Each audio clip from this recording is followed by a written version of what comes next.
The newly elected president of the Senate, Akpabio, promises to run an all-inclusive Senate that surpasses Nigerians' expectations. Akpabio said this during his acceptance speech, moments after he was declared the Senate president for the next 4 years. With this victory, Akpabio emerges the 9th Senate president since 1999. Omo Bazwai has more on this.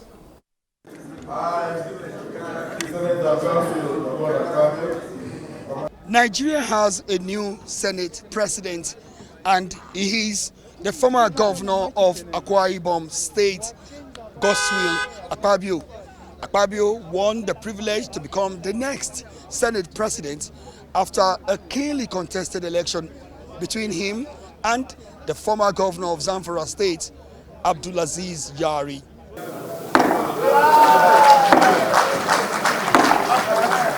It was the moment of truth, the moment many have been waiting for in the Senate, as senators-elect filed out to make their choice of who takes the mantle of leadership. It's the first major task, and it came moments after the clerk to the National Assembly had announced a presidential proclamation that breathed life into the new Senate amidst calls for nominations. As expected, the battle for the Senate presidency turned out a two-horse race between two senators, Akpabio from Akwa State and Yari from Zamfara State. A momentary rancor in the chamber had earlier ensued after Senator Ikokwu from Adamawa State nominated Senator Yari to take the chair as the next Senate president. The rancor centered around Yari's eligibility, whether or not he is ranking enough to take the Senate seat.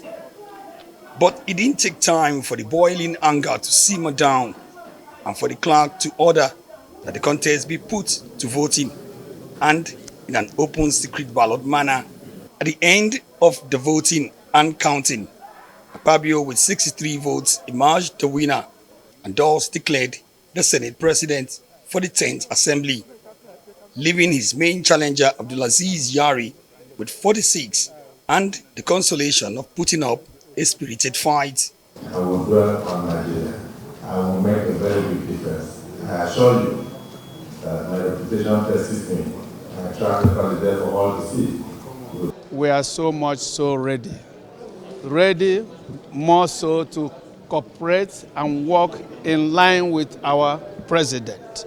He has shown the first steps, rightful steps, that we must encourage him. It's a good day for democracy. I think the battle was fought, won and lost. But I think the important thing is that immediately after that election, the person who did not win approached the winner and congratulated him, and we were all impressed. The position of the Deputy Senate President did not present much conflict, as Senator Barau Jibrin from Kano North was returned unopposed. But it was the climax that many in APC had looked forward to in the build-up. With the leadership formed, the President of the Senate, Godswill Akpabio, then swore in the remaining 107 senators-elect in the presence of dignitaries and top members of the governing All Progressive Congress APC, who had come to witness the proclamation of the 10th Senate. We will work with the executive. We understand that our relationship with that of cooperation and contestation, because in opting for the presidential system and in drafting the constitution, I think it is implied that whereas the president have the whole country to look after, he doesn't have monopoly of wisdom. For me, I have the role of ensuring that I contribute in whatever way I can to support them, the presiding officers particularly, but also in a way give some kind of support, of mentorship to some of our new colleagues. From the immediate past Senate President Ahmed Lawal to Godswill Akpabio, the 10th Senate has now taken shape, but with plenty of expectations resting on its shoulders. Omo Bazwai, Arise News. Many thanks, Omar. Plenty expectations, not only from members, but all of Nigerians and even the continent watching. While we are waiting for Obi Agwaja, who is a member of the House of Representatives, we can bring in our analyst of the day, the current affairs analyst, professor of communications and deputy dean of the postgraduate school of at the Bayes University in Abuja, Professor Abiodun Adeniyi, and also journalist, political affairs commentator and Arise News analyst, Dr. Constance Ikokwu. Good to see you both. And finally, he's upon us. Everyone thought, looked forward to this big day. And we've had that conversation here. But again, let's start with you, Constance. Well, by the way, for those watching outside Abuja, it's a raining day. In Abuja, it's been raining cats, dogs, and even hippos. But it looks as if finally what the APC wanted was gotten. But let's start by looking at the votes, Constance. 46 for Abdulaziz Yari and Godswill Akpabio, 63. That was a keenly fought battle. What does this mean for the 10th Senate? Yes, you're correct. It was a keenly contested position, and it's good that everyone was allowed, to contest, test your power or test your popularity, and then let's see what happens. At the end of the day, the party got their candidates both in the Senate and the House of Representatives. And I was listening to Godswill Akpabio when he delivered his speech after he was sworn in. And he touched on so many different things. He struck the right chord. For instance, he mentioned working as a team with his colleagues, which was important. He talked about being aware of the enormous responsibilities that are before him now. And then he mentioned aligning the laws of the country with the vision of the president. He also talked about youth innovation and gender matters. But what struck me most were two things. He said that he will discharge his responsibilities with integrity. And then secondly, he mentioned that the nation needs to diversify its resources. There has to be multiple sources of income. That is very critical at this juncture in our nation. And I think, yes, that integrity, they will need it a lot. There's so much that needs to be done. There are existential problems ongoing. I mean, when you talk about revenue, diversifying revenue, there's so much stealing going on in the country. Our nation is really bleeding. So we need people with integrity and the National Assembly with a backbone together with the executive to stop that bleeding. For instance, I am also happy that he mentioned he mentioned natural resources, solid minerals, a lot of them being smuggled out. So for instance, there was a hearing in the past in the National Assembly, and it was discovered that at least $5 billion has been lost through smuggling of gold in this country between 2012 and 2018. You have 6 trillion import waivers given to people in an opaque environment without understanding what is going on. You have monies that are voted for turnaround maintenance of our refineries disappearing into private pockets. So you really need people that have that integrity to pursue this, because we are removing fuel subsidy. People are going to be sacrificing. So you have to take really serious steps to rein in all that is going on if we have to, sort of bounce back in the economy. Yeah, I want us to come back on the issue of natural resources, which he spoke about, and bring in perhaps the Zamfara angle. The Niger Delta is one, and there's also a natural resource which many have also, thought was the main reason of banditry in Yari's home state. But Professor Adeniyi, let's talk about the votes. That's a big one. What will this mean for the Senate, for Godswill Akpabio leadership, knowing full well that it wasn't an easy ride? There's still a lot of people, more than half, that were not on his side on D-Day. Well, if my memory serves me right, this is not the first time we're going to have a very close contest in the Senate. You know, in the first Senate of this democratic dispensation, it was always very close. You know, between Okadibo and Werem. You know, at those points, you know, you will see a situation where the votes were very close. But I want to believe that Godswill Akpabio is by no means is not a very small politician. He's very charismatic.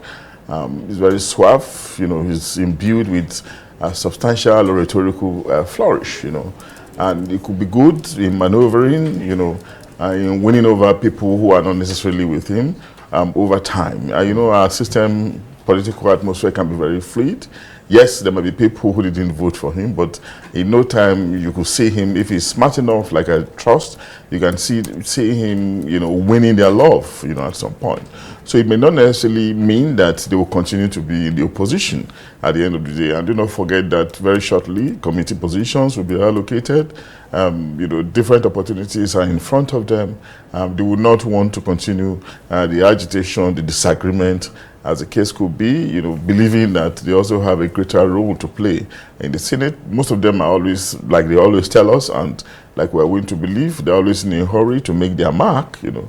And you cannot make your mark necessarily by being a perpetual fighter or being in disagreement with the authority.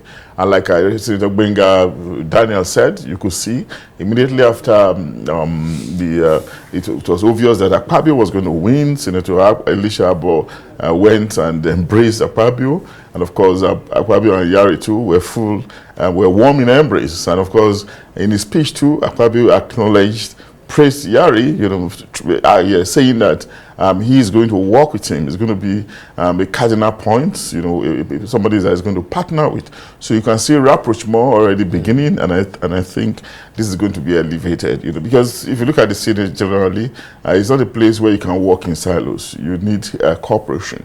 So in no time we might see these differentiations petering out, and you see another one Senate, you know, that we can judge as a body that is probably, you know, helping us, you know, to drive good governance, or that is probably doing otherwise. And it won't take time before we begin to see this, going by our past experiences. Very quickly here, Dr. Ikokwu, one other sore point will now be true representation of the people, because they're done. It is believed that they're done with the party politics, and now is the time for them to look at their constituents, their constituencies, and the Nigerian people.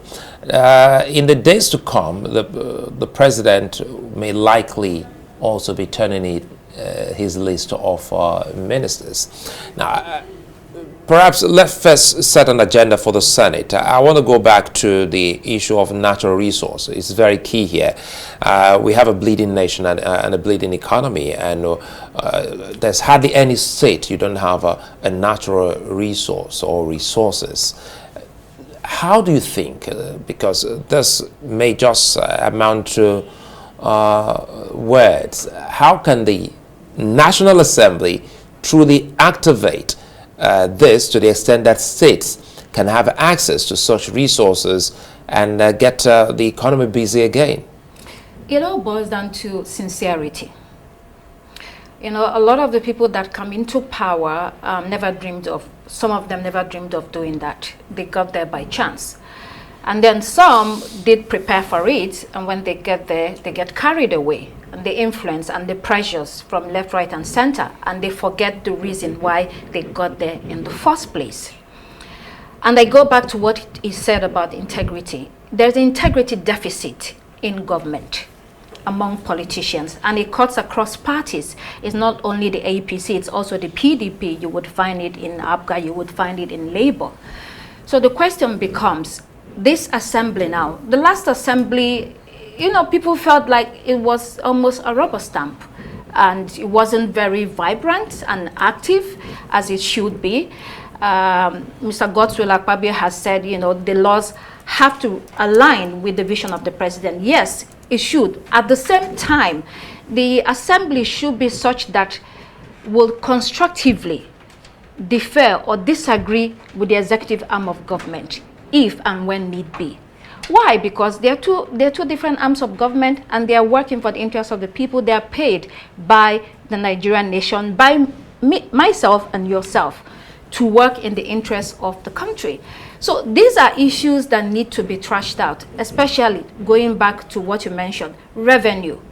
We remove fuel subsidy, and we're looking for revenue to drive the economy, to drive the country. So that means that all those loopholes, all those areas where there are leakages, you have to be serious and committed to stopping those leakages. And it involves the officers themselves, National Assembly members, the executive arm of government. Everybody should be involved in doing this. It has to be a teamwork, and they have to do it with sincerity. Let's forget about our personal interest for 1 minute and look at what will benefit Nigeria in the long term. The country is really almost on its knees. We're talking about the 16 trillion that was stolen in the name of subsidy. The CBN governor has been suspended. Are there other officers in the past administration that should be called to account to tell us what is going on, or what went on? How do we stop all those things? So there's a lot of work to be done. The officers have been elected. Now is the time to settle in, to do serious work. Now is the time to settle in, to begin to write down what are the areas that we need to focus in different parts of the economy. The president is moving at speed. He's really made a lot of decisions in rapid succession over the past couple of weeks. So we're hoping that this will follow. There will be rapid succession in terms of the decisions that he makes in the future. So everybody is expecting and watching. Let me take off from where you left off, and we're talking about the momentum which the president has built already.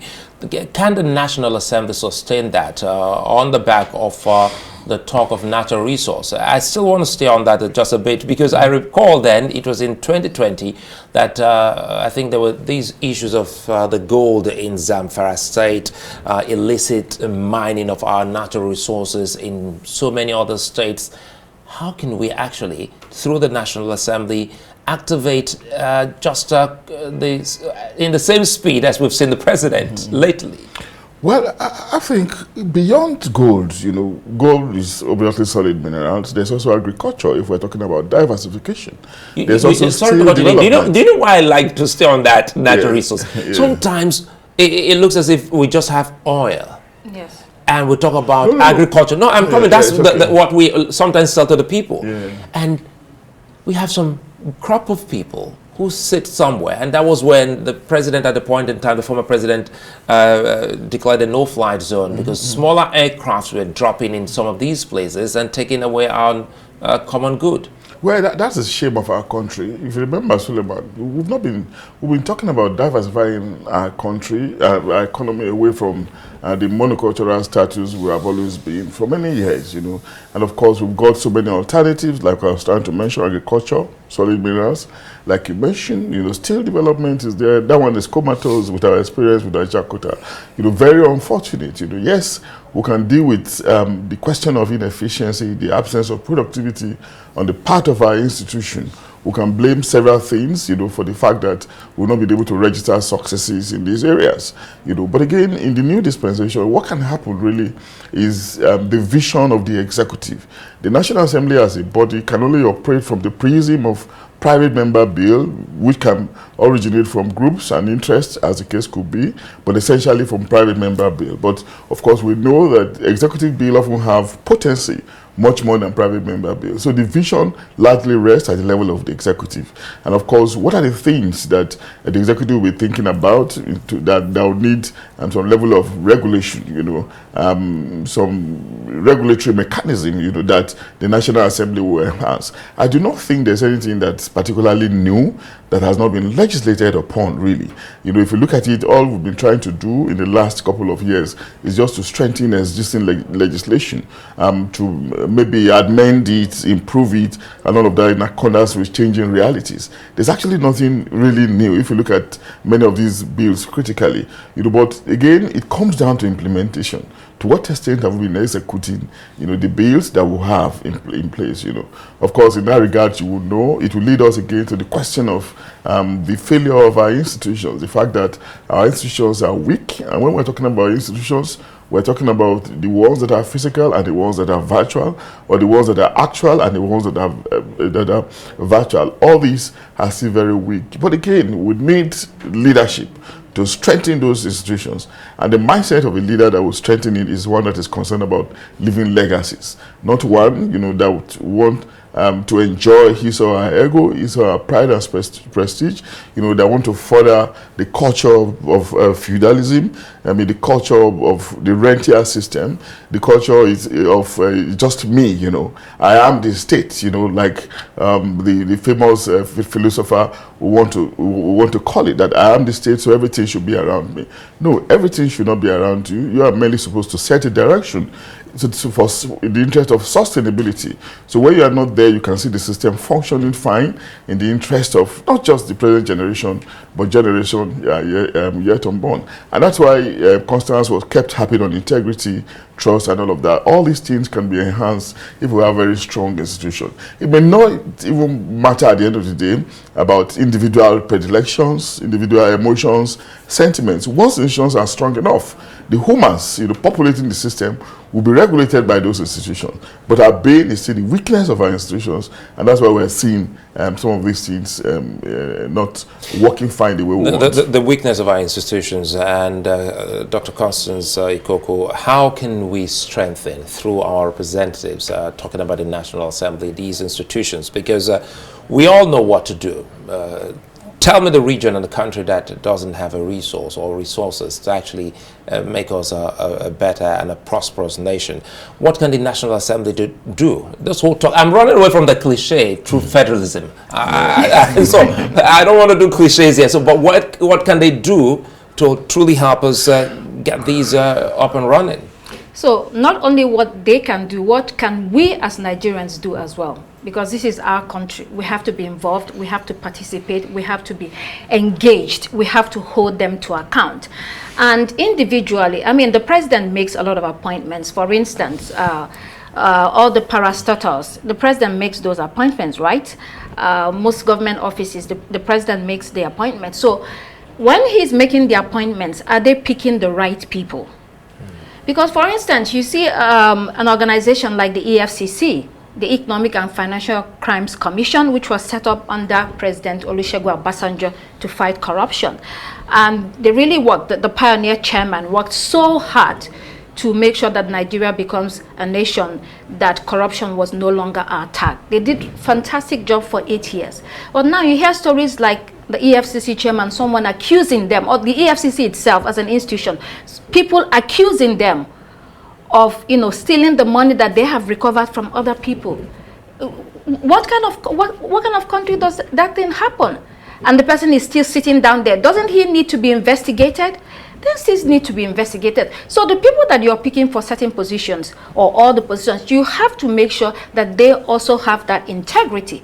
And then you as a Nigerian, when you get the opportunity to be in government, when you get the opportunity to work for the country, do the right thing. Because I think we're very quick to point fingers at other people, but you're pointing fingers and it's also pointing at you. When you have the chance, do you do the right thing? In our daily lives, every day, when you take transport, public transport, in everything that you're doing, in your small ministry office, whether you're a secretary, you're a clerk, you're a gate man, whatever you are you doing the right thing? So it's a collective work for everybody. Everybody, the society functions when people are working collectively and have that common vision that it's our country, but also the leaders have to make people believe that you are part of the country, you have a stake in this country. If I believe that I have a stake in my nation, I will work very hard to make it work. Let's bring the communication expert here now. Professor Adeniyi, quickly here, because because I recall then, time was, I'm taking off from where Constance left off, and it has to do with some kind of reorientation. Once upon a time, we had MAMSA, and we now have we now have NOA. I think the last time we had a boisterous NOA was when you saw the NOA dealing with security challenge. They had this weekly meeting with the security, with the DSS and the police, and all coming. That was when they had the phrase "see something, say something" with Michael Mary. I was trying to remember the gentleman's name. So how can the government help to get that social re-engineering and reorientation? It's very, very important, really, because no system moves, without a new level of conscientization, especially when you want to say change the narrative around, culture, around values, around virtues, around conduct. You need a deliberate mobilization, a deliberate conscientization, awareness around a new narrative. But much more importantly, Suleiman, it's not enough, to preach goodness, to preach good governance, or to ask the populace to be compliant, to do the right thing. It's not really enough. What works fastest and probably best is if you lead, by showing example. It can actually work. People will definitely fall into line if they see that you are leading, showing good example. If you are asking people not to be ostentatious, and of course they are seeing you luxuriating, wallowing in opulence, at the expense of probably not with your own personal resources, but at the expense of the state, they're likely to believe you less, But if they see you showing good example, you ask them to make sacrifice, then you too are concerned about making sacrifices. You are limiting maybe the jets at your disposal, the number of cars in your fleet, the number of aids that you're going to have. Of course, they will know that you are really serious. So action actually matters, first before, canvassing for support, for change, just in a vacuum, because it will just make individuals or leaders look hypocritical. But I do agree that we need some level of awareness creation, realizing that nation building is not necessarily something that happens in a vacuum. It's always deliberate. You made deliberate, painstaking efforts, and some of them tangible, some of them intangible. When we say tangible, we're probably talking about structures that you are putting in place. When we say intangible, you're probably talking about attitudinal reorientation, to what extent citizen diplomacy, citizen involvement and inclusion.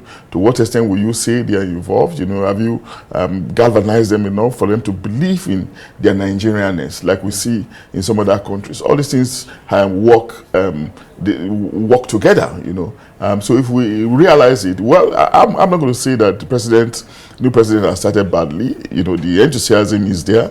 The momentum seems to be there. But the characteristics of past leadership, like we've always seen, is that they will start with a very high momentum, and at the point they will drop it. Because, they'll probably just withdraw into their shelf. Normalcy will return, even though there's a high level of abnormality.